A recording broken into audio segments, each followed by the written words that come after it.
আল্লাহ দয়াময়। দিনে রাতে কত পাপ হয়ে যায় আমার, কবরের কথা মনে পড়লে দিল হয়ে যায় চুরমার। তাই তো তওবা করি প্রভু দয়াময়, ক্ষমা করে দাও আমায় আল্লাহ দয়াময়। এত ভালোবাসি আমি প্রভু তোমায়, শুধু ভালোবাসি আমি আল্লাহ দয়াময়। আখিরাতের কথা যখন মনে পড়ে যায়, এ দুনিয়ার ভালোবাসার কিছু দাম নাই।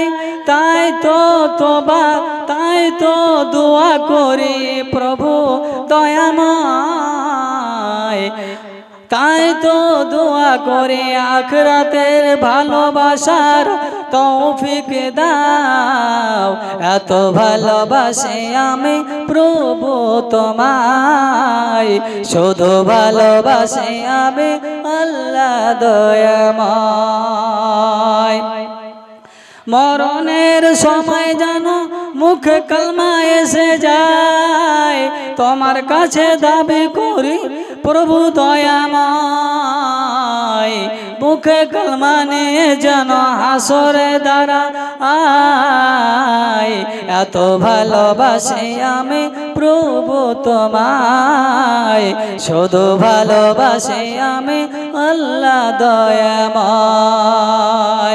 তো আমার মা বোনেরা, আমার আব্বা জানেরা, আমরা কিছুটা শুনলাম হাসরের ময়দানে কিয়ামতের দিনের কিছু পেরেশানি, অনেকগুলো পেরেশানির সম্পর্কে আলোচনা আল্লাহ রাব্বুল আলামিনের নবী বলেছেন এবং কোরআনে হাদিসে অনেকগুলো হাদিস এবং কোরআনের আয়াত এসেছে।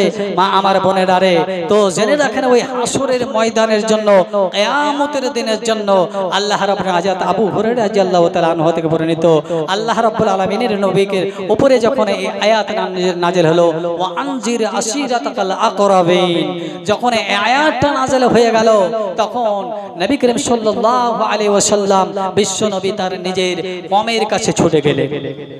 আর নিজের কওমের কাছে ছুটে যে বললেন, এই আমার কওমেরা তোমরা শোনো, আমি আখিরাতের দিনের পেরেশানি থেকে আমি তোমাদেরকে, আমি নবী মুহাম্মদ, আমি তোমাদেরকে বাঁচাইতে পারবো না, আমি উদ্ধার করতে পারবো না। অতএব তোমরা ওই আখিরাতের দিনের পেরেশানি থেকে বাঁচার জন্য নিজে নিজে আমল জোগাড় করে নাও। নিজের চাচাদের কাছে ছুটে গেলেন, চাচাদেরকে বললেন, এ আমার চাচা জানেরা, তোমরা, আমি তোমার ভাতিজা নবী মুহাম্মদ, কিয়ামতের দিন কবরে যে আযাব হবে, হাসরের ময়দানে যে পেরেশানি হবে, সেই দিন আমি তোমাদেরকে পেরেশানি থেকে উদ্ধার করতে পারবো না। অতএব তোমরা নিজের পেরেশানি দিন থেকে বাঁচার জন্য নিজে নিজে আমল জোগাড় করে নাও। ভাইজান আমার আম্মা জানেরা শোনো গো, নাবে আমার নিজের ফুফি জানের কাছে ছুটে গেলেন, নিজের মেয়ে কলজার টুকরা নয়নমণি ফাতেমার মা ফাতেমার কাছে ছুটে গেলেন, সবাইকে জবাব দিলেন। ফাতেমাকে বলছেন, আম্মা জান, ও আমার কলজার টুকরা নয়নমণি রে, শোনো, আমি নবী মুহাম্মদ, তোমার আব্বা আমি মুহাম্মদ বলছি, হাসরের ময়দানের দিনটা এত পেরেশানির দিন হবে, এত কষ্টের দিন হবে, কবরের আযাব এত কঠিন হবে যে ওই দিন আমি তোমাদেরকে বাবা বলে যে আমি তোমাদের বাঁচিয়ে নিতে পারবো, জাহান্নামের আগুন থেকে তোমাদের বাঁচিয়ে জান্নাতে নিয়ে যেতে পারবো, এমনকি আখিরাতের দিনের পেরেশানি থেকে বাঁচিয়ে আমি উদ্ধার করে নিতে পারবো। এই কলজা টুকরা এ ফাতেমা রে, না না না, আমি তোমার বাবা মুহাম্মদ, সেই দিনে আমি তোমাদের উদ্ধার করতে পারবো না, জাহান্নামের আগুন থেকে বাঁচাতে পারবো না, পেরেশানি দিন থেকে তোমাদের পেরেশানি উদ্ধার করতে পারবো না আমারে। অতএব তোমরা ওই আখিরাতের দিনের কষ্টের থেকে বাঁচার জন্য নিজের আমলগুলো জোগাড় করে নাও, জাহান্নাম থেকে বাঁচার জন্য জান্নাতের কাম শুরু করে দাও, তাহলে তোমরা জান্নাতে যেতে পারবে, তাহলে জান্নাতে যেতে পারবে। আমি নবী মুহাম্মদ তোমাদেরকে আমি জান্নাতে নিয়ে যেতে পারবো না। ভাই আমার, বন্ধুরা আমার, এই জন্য আল্লাহ রাব্বুল আলামিন এই প্রত্যেক কমের কাছে যখন আয়াতটা নাযিল হয়ে গেল, আল্লাহ রাসূল প্রত্যেককে কমের কাছে নিজের রিশতেদার কমের কাছে ছুটে ছুটে গেলেন। ভাইজান আমার মনে করছেন আমি একটা গার্জেন নামাজ পড়ছি, আমি একটা আলেম তৈরি করেছি, সেই বলে আমার যতগুলো গোষ্ঠী আছে সবকে জান্নাতে নিয়ে যাবে? না না না না না, নবী মুহাম্মদ তার কলেজার টুকরা মেয়েকে জান্নাতে নিয়ে যাওয়ার সার্টিফিকেট দিতে পারলেন না। এই বন্ধু আমার, আমি কত ভালো আলেম, কত আমি ইমানদার আলেম যে তুমি আমাকে আলেম করেছো, সেই বলে আমি তোমাদের গোষ্ঠীকে সমস্ত গোষ্ঠীকে নিয়ে জান্নাতে নিয়ে যাব? ভাইজান আমার, কেউ কাউকে পরিত্রাণ দিতে পারবে না, জান্নাতে নিয়ে যাওয়ার শক্তি হবে না। এই জন্য প্রত্যেকের মানুষের নিজের নিজের আমলগুলো নিজে দুনিয়াতে বেঁচে থাকা অবস্থায় আমলগুলো জোগাড় করে নিতে হবে, তাহলে দুনিয়া থেকে মরার পরে সুখে মারা স্থান লাভ করতে পারবেন, পেরেশানি থেকে বাঁচতে পারবেন, ততএব তোমরা বাঁচতে পারবেন। তাছাড়া আপনাদেরকে কোনো মানুষ তোমাদেরকে কেউ বাঁচাতে পারবে না। ভাইজান আমার, এই জন্য আমরা দুনিয়াতে যতদিন পর্যন্ত বেঁচে থাকবো, আমরা দুনিয়াতে এসেছি আল্লাহ রাব্বুল আলামিন আমাদেরকে আজমাইশের জন্য পাঠিয়েছে। এই দুনিয়াতে আমরা যতদিন বেঁচে থাকবো আমরা আমল নিজের আমলকে জোগাড় করে নেব। এই জন্য আল্লাহ রাব্বুল আলামিন পবিত্র কালাম মাজিদের মধ্যে বলছেন যে আপনি যেরকম আমল করবেন আমল হিসেবে আল্লাহ রাব্বুল আলামিন আপনাকে বদলা দেবে। আল্লাহ রাব্বুল আলামিন যেমন বলছেন পবিত্র কালাম মাজিদের মধ্যে সূরা বাকারার মধ্যে, ওয়াত্তাকু ইয়াওমান তুরজাউনা ফিহি ইলাল্লাহি সুম্মা তাওয়াফা কুল্লু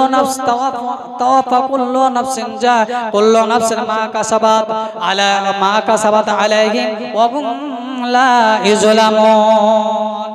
আমার বন্ধুরা আমার আম্মা জানারা শোনো রে, আমার ভাই জানারা শোনো রে, আল্লাহ রাব্বুল আলামিন এই জন্য বলে দিলেন যে আমার বিশ্বের বান্দারা শোনো, আমাকে তোমার রবকে দেখে ভয় করো, তোমার রবকে দেখে ভয় করো। কেন ভয় করবে? এই জন্য ভয় করবে যে আল্লাহ রাব্বুল আলামিনের কাছে, তোমার রবের কাছে আবার ফিরে যেতে হবে, আবার তোমাদেরকে উল্টে যেতে হবে, আল্লাহর কাছে দাঁড় হতে হবে, আল্লাহর কাছে তোমাদের ফিরে যেতে হবে। আর সেই দিন আল্লাহ রাব্বুল আলামিন প্রত্যেক মানুষকে যে যেরকম আমল করেছে, ওই প্রত্যেক আমলের বিনিময়ে আল্লাহ রাব্বুল আলামিন বদলা দেবেন। লা ইজলামুন, কোন মানুষকে এক পরিমাণ একটা শস্য দানার বরাবর কোন মানুষের উপরে জুলুম হবে না, অত্যাচার হবে না, কোন রকমের পেরেশানি হবে না। যেরকম আমল করেছে আমল হিসাবে আল্লাহ রাব্বুল আলামিন বদলা দিবে। এই জন্য আল্লাহ রাব্বুল আলামিন প্রত্যেক মানুষকে বুঝিয়ে দিলেন, জানিয়ে দিলেন যে এ আমার বান্দারা, তোমরা দুনিয়াতে বেঁচে থাকা খালি তোমরা ভয় করো, তোমার রবকে দেখে ভয় করো। কেন? তোমাকে আবার ফিরে যেতে হবে তোমার রবের কাছে। সেই দিন যেরকম আমল করেছো আমল অনুযাতে আমলের বিনিময়ে তোমরা সেরকম জায়গায় স্থান লাভ করবে। ভাই আমার বন্ধুগণ, কোন মানুষকে এক পরিমাণ কষ্ট দেওয়া হবে না, জুলুম করা হবে না, যে মনে করবেন যে আমার জন্য আল্লাহ রাব্বুল আলামিন আমার জন্য সঠিক ইনসাফ করলো না, কেউ বলতে পারবে না। প্রত্যেক মানুষের আমলগুলো সামনে বের করে দেওয়া হবে আর বের করে দেখিয়ে দেওয়া হবে। ভাইজান আমার বন্ধুরা আমার, এই জন্য দুনিয়াতে বেঁচে থাকাকালীন আমাদেরকে আখিরাতের জন্য কিয়ামতের দিন দেখে ভয় করতে হবে, আখিরাতের ভালোবাসা পাওয়ার জন্য, আখিরাতের সুখের জায়গা পাওয়ার জন্য, আরশের ছায়ার নিচে জায়গা নেওয়ার জন্য আমাদেরকে দুনিয়াতে কাম করে যেতে হবে। ভাই আমার বন্ধুগণ, আমার বন্ধুরা, আমরা দুনিয়াতে এক পরিমাণ আমরা অনুভব করি না। দুনিয়াতে মনে করেছি যে আমরা চিরস্থায়ীর জন্য দুনিয়াতে বেঁচে থাকবো, আমরা মরবো না, আমাদের জন্য কিয়ামত আসবে না, আমাদের কিয়ামতের দিন দাঁড় হইতে হবে না। ভাই আমার বন্ধুগণ, এটা আমরা মনে করি, কিন্তু ভাইজান সেটা নয়। আপনার মনের মোতাবেক চলবে না, আপনি যেটা চাইছেন সেটা হবে না, আল্লাহ রাব্বুল আলামিন যেটা চাইবেন সেটা হবে। কিয়ামতের দিন যেরকম আমল করেছেন সেরকম আমল হিসাবে তোমাদেরকে আল্লাহ রাব্বুল আলামিন বদলা দিবেন। সেই দিন কোনো মানুষ বলতে পারবে যে আমার জন্য আল্লাহ রাব্বুল আলামিন ইনসাফ করেছে। ভাই আমার বন্ধুরা আমার, এই জন্য ভাই আমার দুনিয়াতে আখিরাতে চিন্তা করুন, আখিরাত বলে ভয় করুন, আখিরাত বলে চিন্তা করুন। মরণকে তো শরণ হইল না রে মুমিন ভাই, মরণকে তোর শরণ হইল না, মরণকে তো শরণ হইল না। এই মরণ বলে স্মরণ করো, কিয়ামত বলে ভয় করো, আখিরাত বলে ভয় করো। কেন? প্রত্যেক মানুষকে মরতে হবে, মৃত্যুর মজা চিপতে হবে, মরতে হবে, কেউ মৃত্যু থেকে বাঁচতে পারবে না।